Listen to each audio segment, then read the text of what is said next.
Trump, I think, is really channeling this more for his domestic base. I would be shocked if the United States were to actually deploy ground forces in Nigeria. I mean, that's Iraq on steroids. I mean, that would just be a disaster.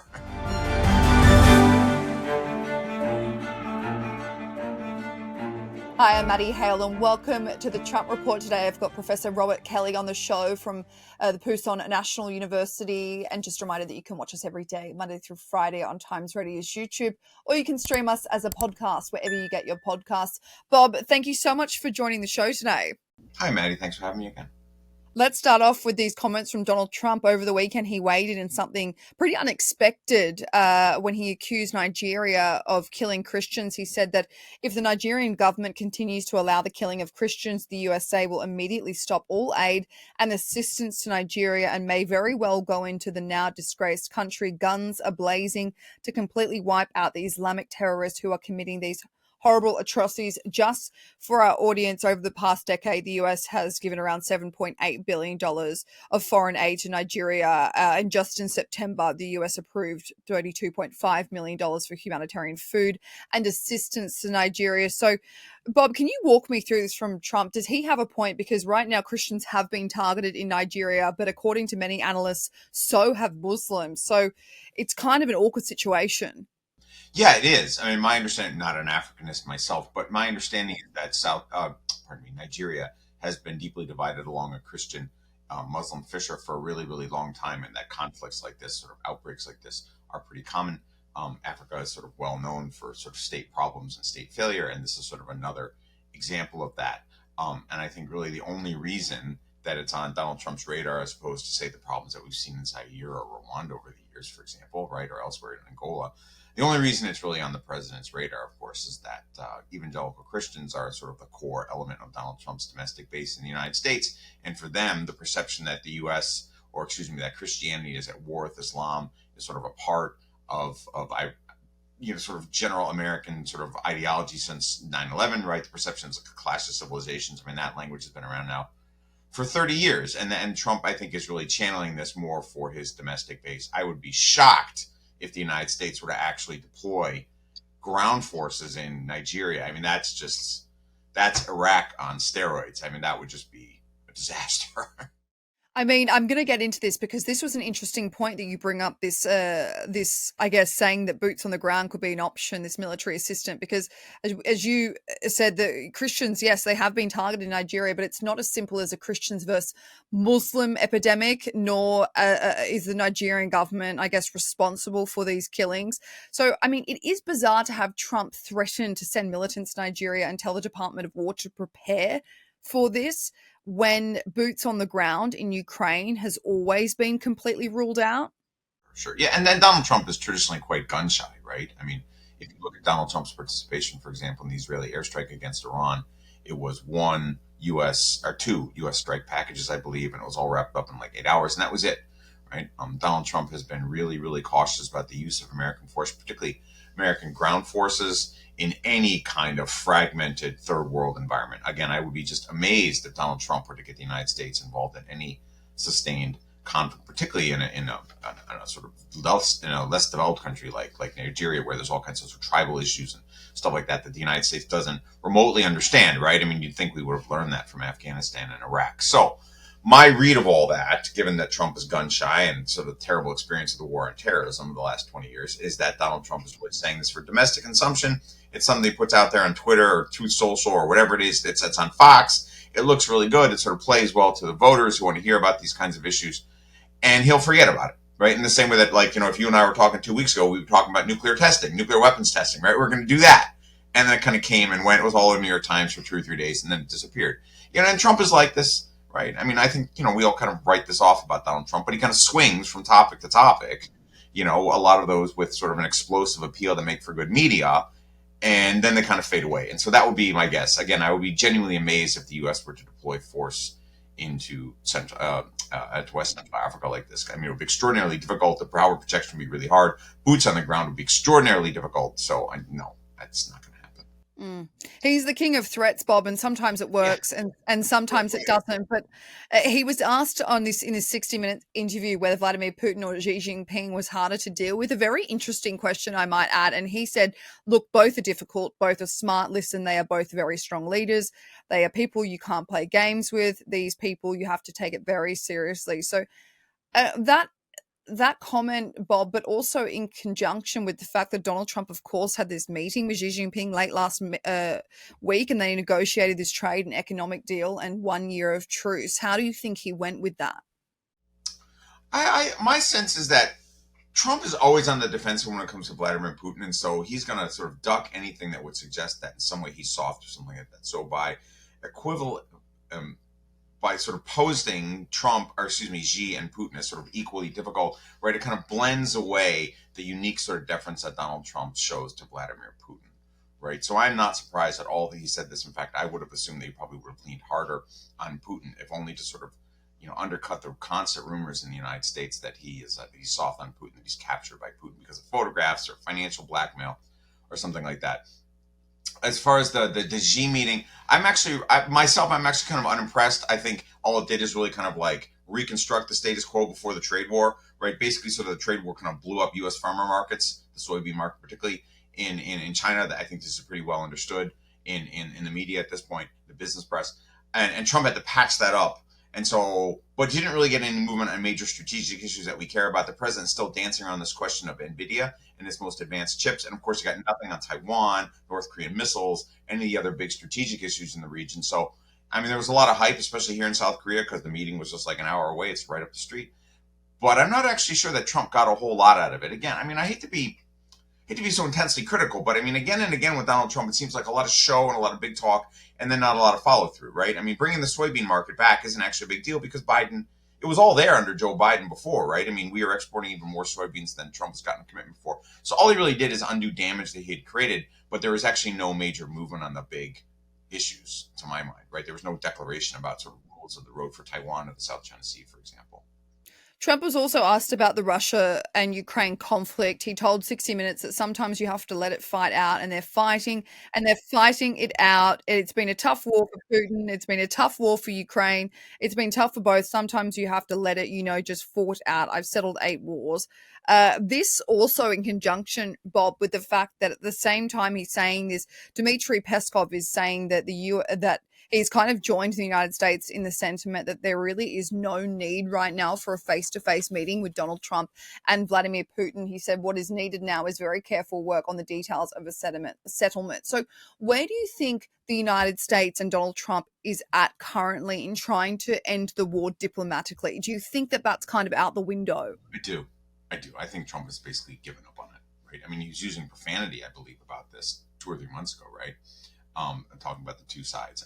And again, part of this is Donald Trump's approach to diplomacy, right? Which is that he kind of seems to think that his personality is enough that he can sort of swing the weight of the U.S. around the negotiating table and sort of get the other side to give in or make concessions or something like that. And he doesn't do the staff work. This is my biggest problem with Donald Trump as a diplomat. I actually think it's kind of interesting the way Trump believes that, if we do these summits with Kim Jong-un or Putin or Xi, we can sort of wrap up these issues. That's actually kind of an interesting approach, right? To kind of like, the thinking is like this kind of lightning strike, to kind of like break through ossified bureaucratic barriers that have blocked relationship improvements for years. And you can sort of come in there and just kind of change things.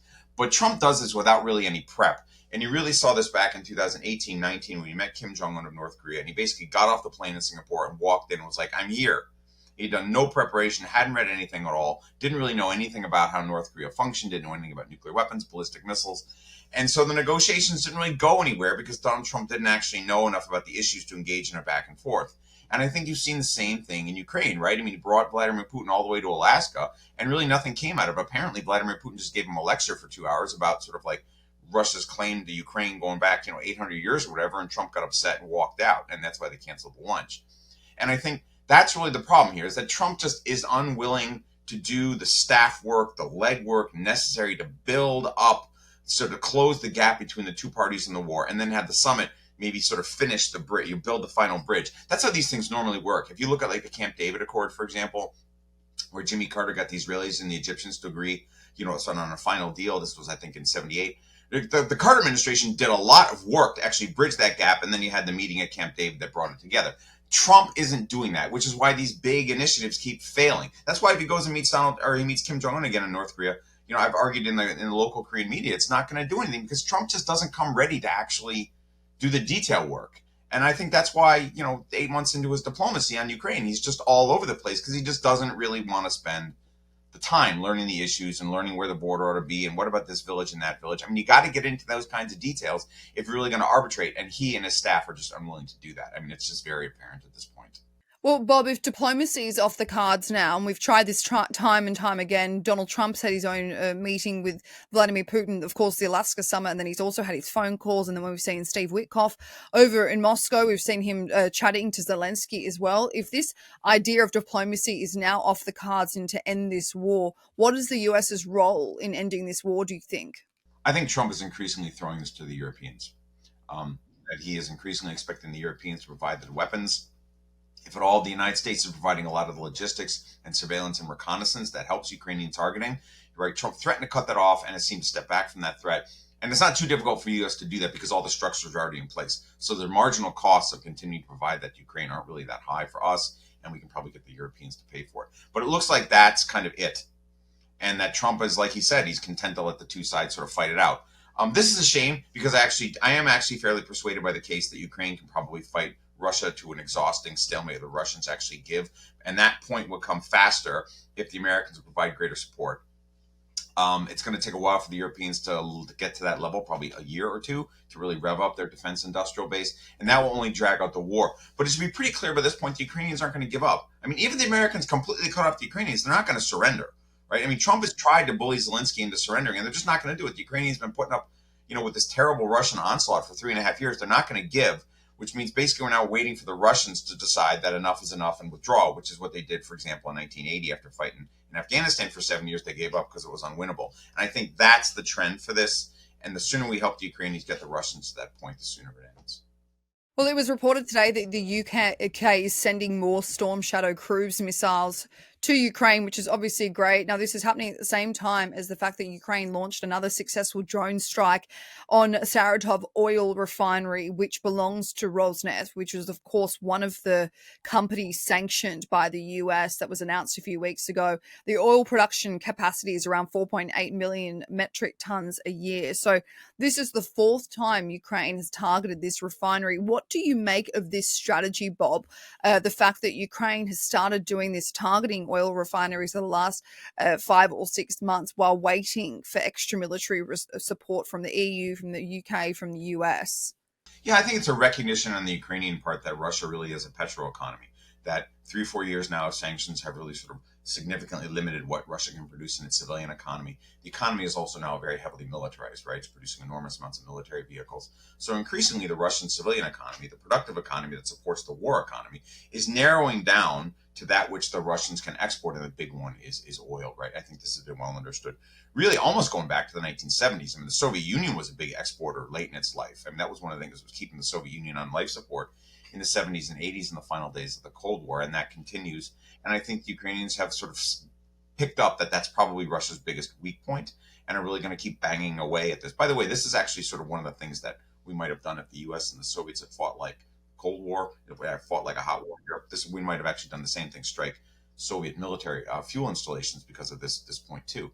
And so I think that that's sort of where the Ukrainians are, and it looks like it's starting to work. We hear about sort of like declining Russian production numbers. We know that Russia really needs to sell crude to China and to India in order to generate the foreign exchange necessary to sort of keep the civilian economy running. But my guess is the problem with it, though, is going to take a long time. And it would help if there was more U.S. support, right? Tomahawks, that was the big thing a couple of weeks ago, right? It's going to take the less we help Ukraine, the longer it's going to take for the strategy to really bite. Right, the sooner it bites, the sooner the Russians will be willing to come to the table and negotiate. But at this point, I guess it's probably going to take a year or two. You mentioned nuclear testing before, and there's been a lot of back and forth in the last week or so about Russia's nuclear testing and, of course, the United States' response. So originally last week, the Kremlin had said that they tested a nuclear-powered underwater missile / torpedo, as well as launching a submarine. And then they backtracked on it. So Trump responded saying that he had ordered the US to do the same. But then in this interview, he said Russia's testing and China's testing, they don't speak about it. They were doing it underground where people don't know exactly what's happening with this test. Do you believe Trump's right in that sentiment that they have been conducting these nuclear tests, but it's just been underground and out of sight? Well, they could be doing some critical tests, which most of the nuclear powers do in order to make sure that the bombs still function. There hasn't been atmospheric testing since the 60s, and there hasn't been underground testing since the 90s. And it would be really sort of shocking if they were doing this. But I mean, to be honest, I'm not a physicist here, but I mean, from what I understand, you should actually recognize there should be a geologic footprint, a nuclear footprint, if you will, from an underground explosion. When the North Koreans do it, for example, right, we can tell. Um, and so if the Chinese and the Russians are doing it, presumably you would have some kind of like geologic signature that would tell us this. So again, my sense is that this is just Trump doesn't really know what's going on. I think he heard about the Russians doing like this nuclear cruise missile, and he didn't understand that it was a nuclear engine as opposed to a nuclear warhead in the cruise missile, and he kind of misread this and he said this stuff. And then the Department of Energy spent 2 or 3 days backtracking off of this, right? And again, this is another example of sort of like something popping up. Trump sees something on Fox or whatever, and he shoots out a tweet. Everybody gets all sort of a flutter. We spend 2 or 3 days trying to figure it out, and then it turns out that the president misread something or was misinformed or wasn't paying attention. And I think this is what it was. The U.S. hasn't done nuclear testing in decades. If we were to do that, it would like be this huge thing because it would tell everybody else they should start testing too, and we worry that would spark a nuclear arms race. And I mean, I think the president just threw it out there. Well, Bob, he said he decided to order the Department of War to begin their own nuclear testing. Of course, they haven't done that since 92. So do you think that will go ahead, or if it was more just a threat? No, it's not going to go ahead because in part it's the Department of Energy that does this, not the Department of Defense. And that's what I mean. Trump just doesn't know this stuff, right? And the Department of Energy actually oversees America's nuclear arsenal, in part because it's sort of somewhat interwoven with the U.S. civilian nuclear infrastructure, right? The stuff is the same, right? The processes are the same, and a lot of technicians and the equipment and stuff like that. And so, and this is actually one of these unique things about the U.S. is that like the nuclear arsenal is sort of like housed under the Department of Energy, but the Department of Defense has deployment authority. It's kind of and does the strategy on it. It's a little bit tricky. Anyway, the point is that testing would go through DOE. Trump didn't know that. And now you got the Department Energy Secretary sort of on American TV saying, no, we're not going to do testing. Right. So, I think it's just missed signals. It's kind of like the Trump administration is very kind of disorganized and, it doesn't really clear its messages very well. There's a lot of staffing that isn't done particularly well, a lot of missing figures, acting officials. And so I think a lot of things are just kind of like operating at cross purposes, coupled by the president's tendency to shoot his mouth off on social media. Bob, sidestep, but Andrew, formerly known as Prince Andrew, obviously had his title stripped late last week over his links to Jeffrey Epstein. Donald Trump was asked on Air Force One about this fall from grace for Andrew, and he said, I feel very badly. I mean, it's a terrible thing that happened to the family. It's been a tragic situation. It's too bad. Now, from a PR perspective, do you think that was the smartest way that Donald Trump could have responded, especially when his name is attached to Jeffrey Epstein and he's trying to avoid this? Yeah, I've discussed this before, and Trump just keeps dropping these not so secret hints that he's in the Epstein files. And didn't he say the same thing about Maxwell like 2 years ago? I wish her well. It's kind of like, don't talk to the Justice Department. No, Trump just keeps signaling again and again and again. And I think for those of us outside of the MAGA cult, I think there's a pretty general consensus now that he's probably in there in some way, and he may have done something a little bit sketchy. But 30-40% of the country doesn't want to hear that. And so when Trump says this, I think it kind of reinforces their belief that the Epstein files shouldn't be released, that it's this deep state conspiracy. But I think in the reality-based world, shall we say, I think this is just another signal of something a lot of people strongly suspect. Last week, Trump was boasting about his successful MRI scan, which aides had referred to as just a routine checkup, as of course they do. But a former White House doctor, Jeffrey Kuhlman, who served under Barack Obama's, I think, first 3 years in office, has doubts about this. So he asked why Trump was there for 3 hours when the evaluation usually takes around 15 minutes. So he said it's about an 8-minute helicopter ride from the South Lawn to Walter Reed. So we know that he at least had 4 hours available to undergo medical care. There is a disconnect there. Most any procedure scope, I had the capabilities there at the White House. So he's saying that most procedures you can just do at the White House. The only thing I couldn't, that I'd have to go to Walter Reed for, is advanced imaging. So what do you think about this comment? Do you think it's a politicized comment from the White House doctor to kind of give into speculation that Donald Trump isn't well? It's almost taking a leaf out of the Republicans' book that used Joe Biden's age and accused his White House doctor of being a liar, which we don't know what is the truth there. I think it was Kevin O'Connor. But what are your thoughts on this, Bob? Do you give into these concerns about Donald Trump's age and abilities, or is this a bit of a stretch from the former White House doctor?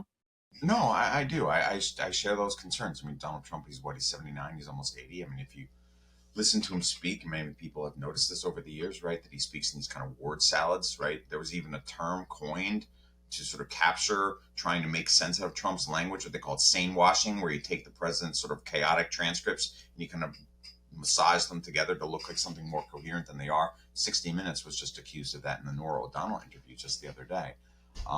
And I think it's pretty shocking. I mean, I can say just from some direct experience in my own family, right? We had someone in my family who had dementia, and the kinds of commentary and stuff like that. And sort of like, I took these tests and stuff, and look, I passed. And that, to me, that sounds really familiar. And I think anybody who's seen sort of a parent go through this stuff at the end of life can begin to probably see something similar in Donald Trump. And I think the president, again, because of what happened with Biden, because of the way they just banged away so hard at the age issue, I think that's one of the reasons why the Trump people are being so secretive about this, right? Because I'm not a doctor, but my own sense is that Donald Trump is mentally slipping. I mean, all I have to do is listen to the way he spoke 10 years ago and listen to the way he's speaking now, and you can tell he's just not as coherent as he was before. But, you can't admit that, right? Especially after he made all that big deal about Biden's age. So my own sense is, like, in the next couple of years, they'll just completely stonewall it. The only thing I think the political fallout of this is that if Trump tries to get a third term, right, which is unconstitutional, let's say he does that.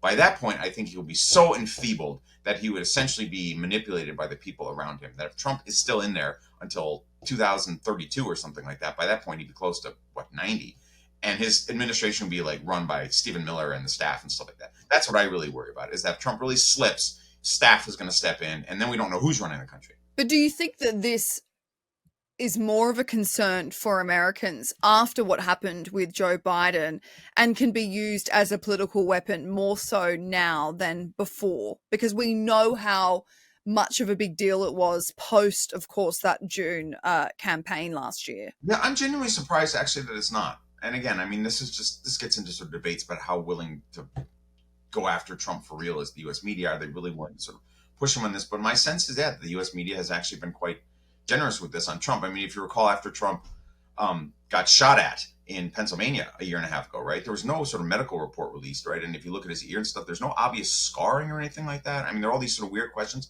And the Trump administration just stonewalls on this, and the media has just kind of let it go. I find that kind of shocking. I mean, I think sort of the American left would say it's because there's this double standard in the American media that Republicans sort of get let off for stuff that Democrats do not. But I mean, to me, it's striking that this basically ended Biden's presidency. But, these kinds of health issues just kind of come and go. Every time Trump says something really crazy on Twitter or on TV, we all kind of say to ourselves, oh my God, what's wrong with the president? And 2 or 3 days later, we kind of move on. And that's, again, it's just remarkable.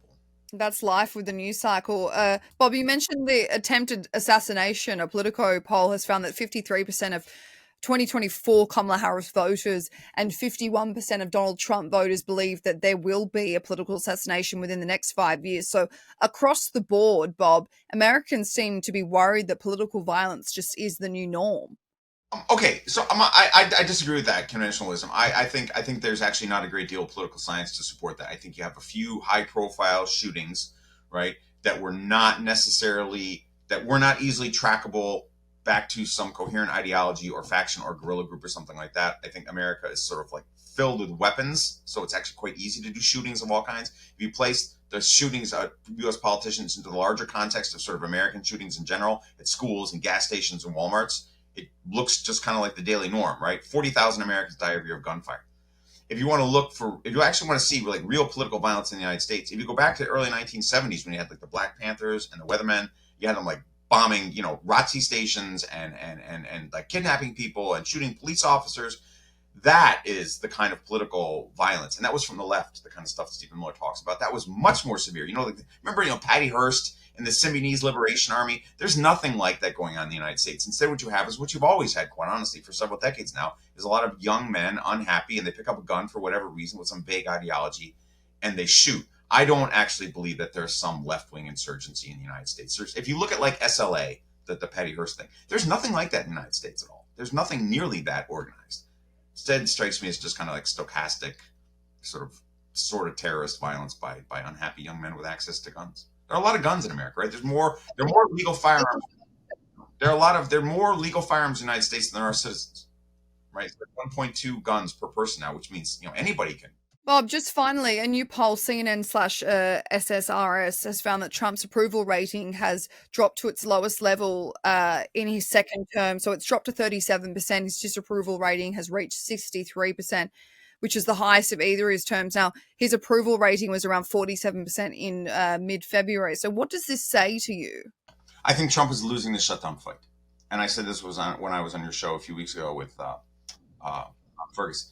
I think that the Republicans really gambled on this badly. I think they kind of misunderstood that healthcare, the idea of sort of government support for healthcare, is actually really popular in the United States. If you call it Obamacare, it activates Republican resistance. But the general idea that the government should support people who don't have enough to eat and might otherwise lose their healthcare, there's actually pretty broad support in the U.S. for that. If you tag it as socialism or Obamacare, support for it drops. But the general idea that the government should help people so that they're not like dying of a gunshot wound in front of a hospital. I mean, the country supports that, and I think Trump has really sort of misjudged that. Now, if you're Trump, I think the good news is that 37% is probably the floor, right? We know that the MAGA base, the cult, whatever you want to call it, is 35, maybe 37% of the country. That's the floor. Trump probably won't fall below that, and that has been enough to carry him through his many scandals, right? I don't know if it's going to help him win the shutdown fight politically, but it will keep Trump from suffering any really serious consequences because the core is just so committed. Professor Robert Kelly, thank you so much for joining the Trump Report. Thank you for having me, Maddie.